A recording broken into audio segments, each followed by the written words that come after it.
So now I have the honor to introduce our featured speaker. Dr. Barbara Jackson has numerous accolades, and her passion for this industry and the design build is palpable when you talk to her. I remember I first heard about her in a DBI conference. I remember somebody was saying, oh, Dr. Jackson's presentation is going to start, and everybody was going to that room. And I was wondering, wow, I need to check it out. And I'm glad I did, because since I met her and I heard her speak, it was amazing. I attended her boot camp, and I will tell you a little more about it. But I don't want to bore you with her whole accolade list because it's amazing and impressive, but I want to highlight her first. She was the first woman to be named the director of the Franklin Bird School of Real Estate and Construction Management in the Daniels College School of Business at the U. It has 78 history, and she's the first woman to lead that department.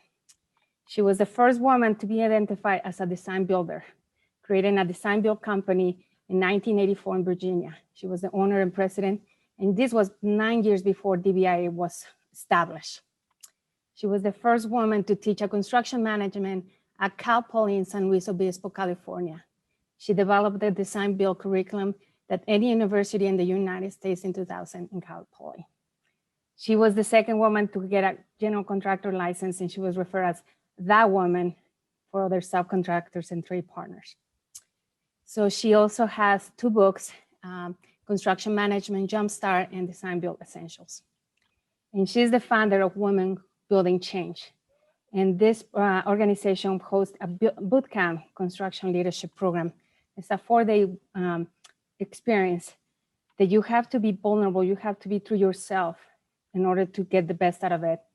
Because if you don't, she's gonna make sure you are, because she keeps digging and digging and digging and digging. And some of you that have been in that boot camp know that I'm talking about. And this is the sisterhood, the woman who built. In my personal experience, I attended that boot camp, and I was in a crossroad in my career, and I didn't know what to do. And I remember I asked her, Dr. Jackson, what should I do? I explained the whole situation. Should I take this opportunity? And I said, she's like, you have to make the jump, Ali. And I say, what if I fall and hit the ground? And I was already crying. And she said, what if you find your wings? I mean, what? So Dr. Jackson, I found my wings, and they're this big, and I'm not letting anybody, including myself, put them away anymore. I'm letting them be big and soar and help you in that purpose. So thank you. So it's my honor to introduce her, take an opportunity to listen to her, she encourages you to support your colleagues, and her wisdom inspires you to take the jump, because you will find your wings. Barbara, take it from here. All right, Ali, thank you so much. That was beautiful and wonderful. Thank you. All right, everyone. I'm so happy to be here. And Ali, again, thank you for that wonderful introduction. So I want to thank Mortensen as well. I want to thank Christina. I want to thank everyone, quite frankly, for putting this together. It's wonderful. The panel I thought was extraordinary, and you know, the few women or the couple women on the panel that I don't already know, I would love to get to know you better. So let's get started here. As Ali told you, I did start a company. This was back in 1984. And I ran that company till 1996, and it was a design build company. And our motto was, when you serve people, you don't have to sell them anything. And I want you to kind of notice that tagline, because that in itself is going to give you an indicator of what it is that women bring to this industry. And I'm going to kind of say it like this. The work we do in this industry, for most of us, isn't about us. We're in it for some reason that's way beyond about us. And that's part of what the value I think that women bring to this industry.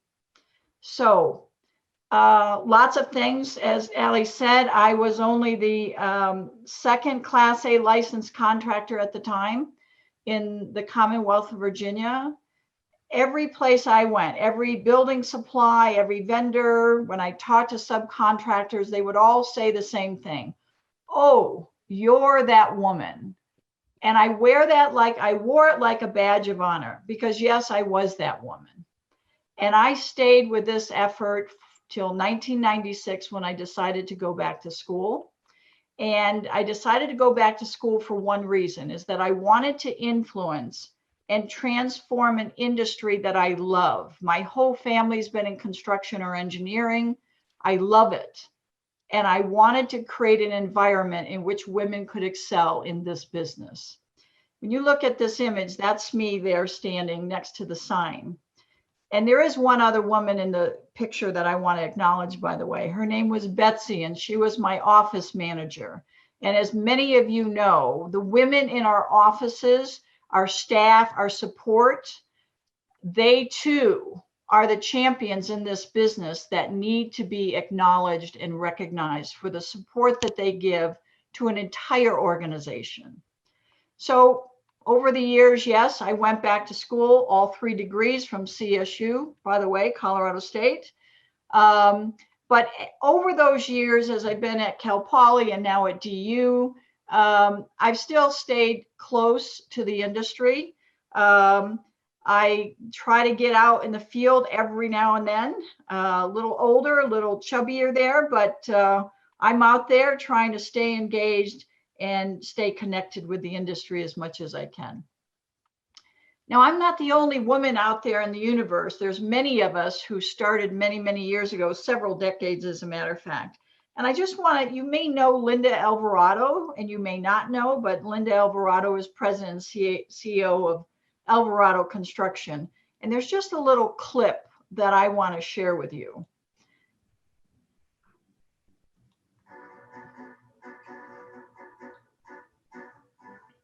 When I first started, I dreamed of building small projects.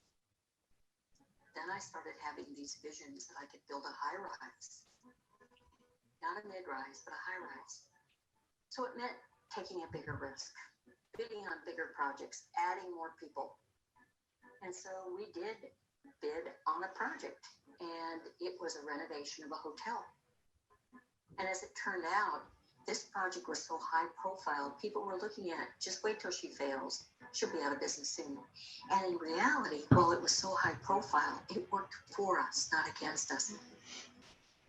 And almost became the benchmark that people could see that a woman had built this project.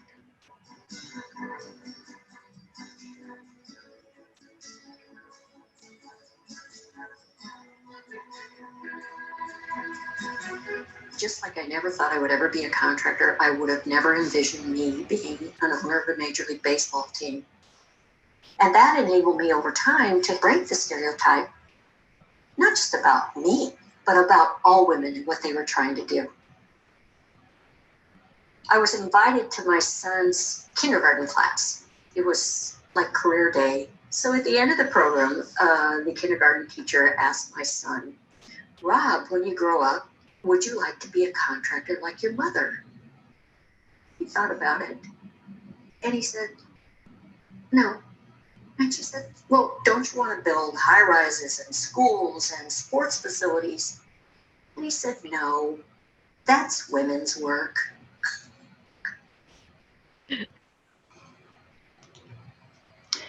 It sure is. It's women's work. So let's just take a look at where we are today in terms of the percent of women in the industry of construction. You'll see on this slide here that we're way down here at the bottom at 12%. Not much, quite frankly. And the other part of this is that in management and administration roles, we have 9%, or sometimes reported a little under 9%. And as far as the trades are concerned, it's 3% or less that are reported. Now, here's the big issue. These numbers haven't changed much in decades, not a few years, but actually in decades. So this is a really big challenge for the industry. We all know it, and lots of people are working on it. But here's the reality. By the numbers, only about 40% of those who lost their jobs in the 2008 recession found their way back to construction. That means that 60% of those people that left the construction industry in 2008 never came back, never. Current estimates indicate there are about 300,000 unfilled jobs in the construction industry, and the industry is expected to need an additional 747,000 workers by 2026, which is just 5 years away. But here's the other good news, other piece of good news. Women are now the majority of the US workforce. Women held 50.04% of the American jobs as of December 2020. So guess what? This is kind of what we're all up to. It's what this week is about. It's what most companies are interested in today. I hear from many, many construction companies. They want to increase the numbers of women in this field. They need to. There's no way they're going to find the employees that they need and the workforce that they need if they just keep leaving this 50% of the workforce out of the picture. It's time to be intentional. Workforce growth and development will not happen by accident. And here's the thing. We've got to get beyond just adding numbers. Really, we have to begin to really stress advancing women in the industry. But what are the barriers? And I'm going to share some things that are kind of common. We hear about them all the time. And I just want you to have this question in your mind as you look at these next few slides. Are these barriers, are they real or are they perceived? And it may not be either or. It may be they're real and they're perceived. Here's some common themes that we often hear. One of the barriers is the glass ceiling. I'm going to suggest there's additional considerations to the glass ceiling, one of them being the sticky floor, and the other one being an even stickier ladder as you climb. So again, let me just have you for yourself think about how much of this is self-inflicted. And the reason I say that is you can't do anything about other people's actions. You can't do anything about their behavior necessarily. You can't do anything to get them to change per se. But one thing you can do is you can change your own thinking. You can begin to believe your own and believe and create your own path and identify your own opportunities and, quite frankly, create your own future. So what are some of the limiting beliefs or assumptions that may inhibit women from taking action to advance themselves? One is women don't promote themselves. We've already heard that this morning, that they have a tendency to downplay their capabilities. They don't promote themselves. Women often don't ask for what they want. And women themselves assume, now hear this, women themselves assume that their gender is a problem in construction. So it's not just men who have perhaps an unintentional bias, gender bias, about women in construction, maybe intentional or unintentional, but we ourselves have thought sometime along the way, perhaps there's something not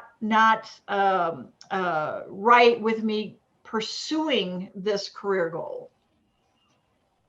And even when we decide to come off that sticky floor and pursue opportunities in construction, even when we do that, as we climb that ladder, and the closer we get to the top, if that's what we want, we don't necessarily lose those limiting beliefs. They might have been diminished a little bit, but they might still be there. So we have to look at what is my own limiting beliefs about what I want and what I want to do, and what can I do about those? And those women, many of us, all of us who are in this business and stay in it, and we're in it and we're in it, regardless of the challenges, we're not giving up on it. We have had to face those limiting beliefs and set them aside, push them aside as if they don't exist. And they exist, they pop up, but having the persistence to set a target for yourself, and even in the face of the challenges and the disappointments, and getting, excuse my language, just pissed off to no end for what's happening and how you get overlooked for promotion after promotion after promotion. We cannot buy into whatever the reason is for that it actually has much to do with us. It has to do with opportunities, perceptions, perhaps, again, unintended bias, but it's happening. And we cannot let that be the reason that we choose not to fulfill the purpose that we intended for ourselves working in the built environment. And where do some of these barriers come from? And this is what really, for myself, I really had to figure this out. And it didn't take me long, by the way, but I had to figure it out. And if you knew my background, you'd understand how I was able to figure it out pretty quickly. But here's the thing. Some of the biggest barriers of all is we say to ourselves, I don't know how to do that. Or we say to ourselves, I don't know anything about it. Or we say to ourselves, I don't know how to get there. And that becomes the stop. Well, here's the thing I'm going to share with you. Knowing how to do something, knowing how to get there, never made a difference. Ever, never. Saying yes, setting a target, deciding that's where I'm going to be in 5 years, and just staying at that course will open up your eyes to those things that will support you and allow you to get there. But you've got to have it in your focus and your vision to begin with. And you watch when you do that, what you're going to see is you're going to see things that you didn't see before. You're going to see opportunities. You're going to see openings. You're going to stand in a future that you create for yourself. And your eyes are going to open to the opportunities that are before you. If you want, and this was a piece of advice that was given to me by a very, very successful businesswoman when I was in my 20s. And she said, if you want to be a president of a company someday, then you need to behave and act like a president today, no matter what your job is.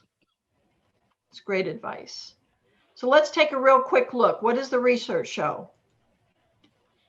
Number one, it shows a transformed industry, by the way, requires a transformed leadership. Over 2 decades of research confirms that the skill sets of women are completely aligned with the transformational shift that is happening in the industry. More collaborative, integrated design and construction, all of these skill sets, the ability to communicate, the ability to facilitate, the ability to inspire, the ability to set a vision, those are all skill sets that women actually have demonstrated having in greater amounts than many men. So we are ideal for the transformed industry that we're in the midst of right now, that's happening as we speak. How about intelligence? You can look at any data you want to look at regarding the IQ of men and women. Quite frankly, in many instances, you're going to see that there's not much difference at all. So we've got all the smarts. How about this? Emotional quotient, emotional intelligence. Again, this is an area where women outperform men at a significant rate, quite frankly. And emotional intelligence is that skill set that is absolutely aligned with where the industry is going. Types of intelligence, various types: linguistic, visual, physical, social, musical, logical. You look at this chart, there's not much difference. There's not much difference. 67 versus 65, 69 versus 71, 70 versus 71. There isn't much difference. So what's this mean? It means as a woman, you can defy all stereotypes. You can go against the grain. You can still dominate, be powerful in a male-dominated industry. In other words, you've got all the right stuff. So what's the problem? Part of the problem is we focus primarily on just the numbers, increasing the numbers of women. And even that is a challenge for us, but that's primarily where companies are focused. They're focused on the numbers. And unfortunately, that's not good enough. It's not going to get the job done. As a matter of fact, conventional approaches to advancing women in construction have pretty much failed across the board. Starting about 6 years ago, companies started reaching out to me and telling me about their efforts to bring more women into the company and to advance women in their companies. And they were failing. And I was invited. It's the first time that I started to put together any of this material around why women, why now. It was the impetus that had me do that. And the more and more I looked, what I discovered was that many of the approaches companies are taking simply don't work. Let me share a few of these and why they don't work. So let me share the first one we have already talked about: metrics and targeted recruitment efforts, meaning numbers. And the reason it fails is focusing on numeric goals and not culture is the problem. That's what reason it fails. Women's networks, great idea, right? But it excludes men. So that's a problem. If anything, what that can sometimes do is continue to separate us. Continue to separate us. I'm not suggesting that there's not some benefit to it. As a matter of fact, I'm building a women's network. But we cannot have the conversations we need to have with the men that we work with. We're always going to have this blended workforce, and the more blended it can become, the better it becomes. Training and coaching for women, specialized. This is focusing on fixing the way women think and act sometimes, meaning the training and coaching that happens sometimes is simply kind of focused on fixing the women, making them the same as everybody else. Work-life balance programs, great idea. Many companies now have some version of this, but we have to remember that many women cannot take advantage of those policies. They simply can't. Women's mentors. We've talked about mentors this morning, and I love the idea of champions.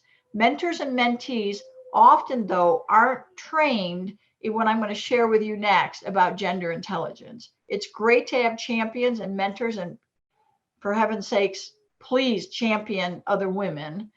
But we've got to remember, we've got to still figure out some of these nuances about what's in the way of us increasing women advancing in the industry.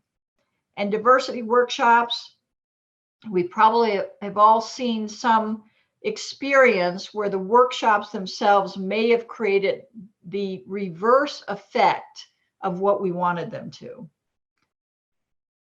What's the good news?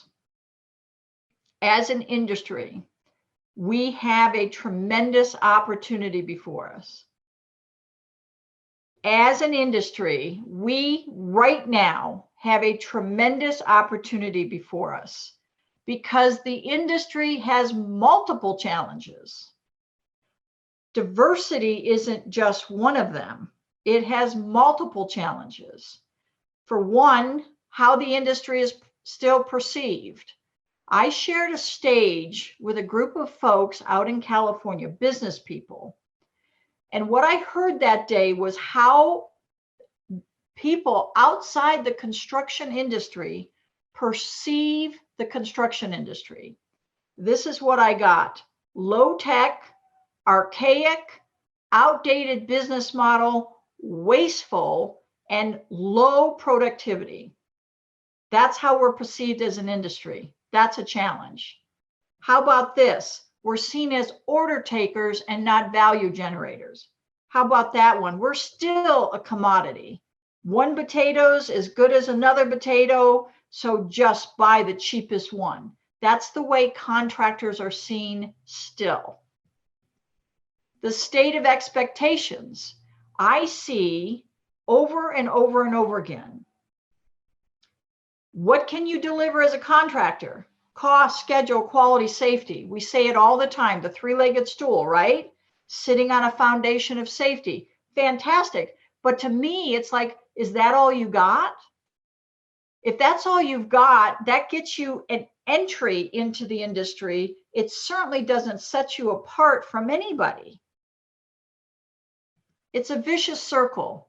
And here's the vicious circle. And again, I do a lot around this issue because we have such capability to generate such tremendous value in the marketplace and to the built environment, but we're still stuck. We're stuck. It's like, you know, what do we deliver? We deliver cost, budget, and schedule. Great. Why not more? Because that's the only thing the client asks for. The client says to me, I wish they could provide more than just cost, schedule, budget. Of course, they cost, schedule, quality. Of course, they're delivering that, but gee, I wish they'd offer up something more. Well, why don't they offer up something more? Because you don't ask for anything more. Because you don't ask for anything more, they don't offer up anything more. We are so stuck, so stuck. How about this one? Innovation gap. Look where construction is. It's adoption of technology, digital technologies. Construction's at the bottom, just ahead of agriculture and hunting. This was 2017.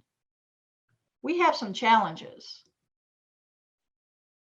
How's the real shift going to happen? How's the real shift of advancing women, bringing more women in, yes, but advancing them? How is that going to happen? It's not going to happen. We're not going to be able to address those challenges unless we start looking at leadership and culture in the industry as a whole. And here's the thing, culture eats strategy for breakfast, if you haven't heard that phrase before, by Peter Drucker. And this is what we're looking at right now. We're looking at strategy, all those things that in many cases, the strategy is to increase the numbers. Great, that's not going to change anything. Why? Because the culture hasn't changed. We really have to focus not only on the numbers, but on culture and leadership, or maybe I should say leadership and culture. Because for culture to change, leadership needs to change. I happen to believe there's a gap between the leaders we have and the leaders we need. And what I mean by that, not like there's something wrong, it's just where is our focus? What are we trying to move? What are we trying to influence? Where are we trying to have the greatest impact? So how about we start? One place to start is by reframing the conversation, that we start reframing the conversation about diversity and gender. And we go beyond the cognitive intelligence and even emotional intelligence, and we start to become gender intelligent. What if the solution isn't eliminating the differences between men and women, but instead learning how to recognize, value, and leverage those differences? There is real significance in what we can do to leverage, when we leverage those differences. Here is the fundamental concept behind gender intelligence. Equality does not mean sameness. An understanding and the appreciation for the natural differences between men and women that goes beyond biological and cultural to include literally variations in brain structure and chemistry that influences our thoughts and our actions. This is a good thing. A company doesn't become gender intelligent by simply enforcing diversity compliance policies, offering flexible work programs, or creating women-only networks or interest groups. Gender intelligence comes from understanding and appreciating the unique talents and skills that men and women bring to the table and how their natural complement can improve the productivity, innovation, and economic growth of an organization. And there is research that proves that that is a significant advantage. It's a paradigm shift in thinking that would finally crack the code of gender equality. Again, not my words. I didn't make this up. This comes from research. When women think, they collect more information from the environment. They arrange their thoughts into more complex patterns. They see more relationships between different elements. They weigh more variations before they make a decision. Women instinctively collaborate. Men tend to focus on a particular issue one at a time, much more linear. They omit extraneous data and information. It's kind of get things out of the way. They have a tendency to ignore other ideas or concerns. They move in a more structured step-like fashion, and men are naturally inclined to get the problem solved by narrowing and implementing solutions as quickly as possible. Again, that has worked for our industry for a long time. It no longer is the path that allows us to optimize solutions and leverage opportunities. They are both perfectly good ways of thinking. They're just different. What the heck would happen if we started to leverage the differences? A culture of difference thinking begins to develop. Every function, strategy, and process begins to change to reflect more expansive thinking, more opportunities, see more ideas, innovation. This affects almost every aspect of an organization's being. How we market, how we sell, how we relate to one another, how human resources are managed, how talent is accessed, hired, and leveraged, and how we lead. Again, what's getting in the way? I'm going to share some blind spots and unintentional gender bias. Blind spot number one, the belief that equality means sameness. More than any other blind spot, this is the one that contributes most to our talking past each other and misleading one another's intentions. It leads to a lot of uneducated assumptions that may be completely off the mark, and again, limits our capability to optimize.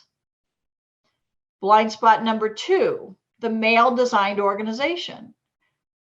I think you probably know this already, but almost all businesses have been structured as machine-like characteristics of speed, efficiency, and clear hierarchy. Military model of command and control, no longer a match for what the market demands. But we can't seem to break loose from this dominant paradigm. Male-dominated businesses, construction, don't question this blind spot, often because they don't recognize it. But if we start to see this and start to question it, again, not because it's bad and wrong, but because maybe there's something even better. Maybe there's a way to think about business and how we do this work that's a better way. And again, that's a challenge for us. It's a challenge for any human being that can't see the need for change. But the reality of it is the market is demanding a different way to do this business. It's why I got into design build when I was just a youngster coming out of college like 100 years ago as an undergraduate. I knew there was a better way to do this business. I created Design Build Services Incorporated 8 or 9 years before there's a Design Build Institute of America, because it just made common sense. Fixing women to think and act like men, blind spot number 3. And here's the thing. For decades, an effort to get women to approach and engage in their careers by acting like men, for decades, fixing women perpetuates the belief that there's something wrong with them in the first place. Like they need something that they don't already have. Now, I'm not talking about technical training. That's, of course, we need to know that. But I'm talking about the way we think, the way we approach problem solving, the way we like to engage with others to solve a problem. That is a different way. It doesn't need to be fixed. I'm going to tell you, I haven't talked about this a lot yet, but I'm going to tell you that one of the saddest things that I have been seeing over the 5 years that I've been doing the Women in Construction Leadership boot camps is how often even the most successful women in construction have a sadness, if you will, and they'll point to at what point in their career they had to stop being themselves. They had to stop being themselves, and they started to become something they're not in order to achieve that success in this business. And I hear it so many times, and it still happens. And this is because we're trying to say how you are and the way you think and the way you behave, that doesn't work for construction. What I'm here to tell you is if you want to set yourselves apart, distinguish yourselves as a company, leverage that difference, because it's what's going to give you the most opportunity to innovate, do it better, add value, eliminate waste, all of that, mitigate risk, for heaven's sakes. This blind spot continues to be a huge opportunity lost for companies if they keep seeing it as we've got to fix women and make them more like the way we think and we do things. You're missing a tremendous opportunity. And then finally, we cannot ignore some real behaviors that we experience as women in the industry. Women often feel dismissed for their ideas and excluded from events and opportunities for advancement all the time. It's the number one thing that women come into boot camp with, is being passed over multiple times for promotions. They feel they have to work harder than men do and produce more to prove themselves. Here's the reality of it, and we talk about this in boot camp, for example. Men are promoted based on potential. Women are promoted based upon performance. Women must overperform to get the same consideration that men get. And the reason is, it is because how men and women relate differently. Men relate side by side. Bob's got real potential. How do I know? Because I play basketball with him all the time. We have beers together. Women relate face to face, which makes men really uncomfortable. Their competence and their commitment is often doubted. And I heard it on the panel. At least 2 people on the panel said that they have to constantly remind people of their capabilities. Now, here's the thing I want to share with you. I don't think men are generally doing this intentionally. I think it's that unintentional gender bias, unintentional. And think about it. Men have wives, mothers, wives, sisters, daughters, right? In their lives. Those are the women they generally engage with. In many, many cases, most cases, those mothers, wives, daughters, sisters have not been in the construction business. They don't want to hear about the construction business. They don't know about the construction business, and they have no interest in learning about it. That's who we're relating to, a man who has no experience at all engaging with women who love this business. They're in it for the same reason the men are, but they don't have any recognition of that's who you could be standing in front of them. You can be a rock star standing in front of them. And it's like they can't relate that.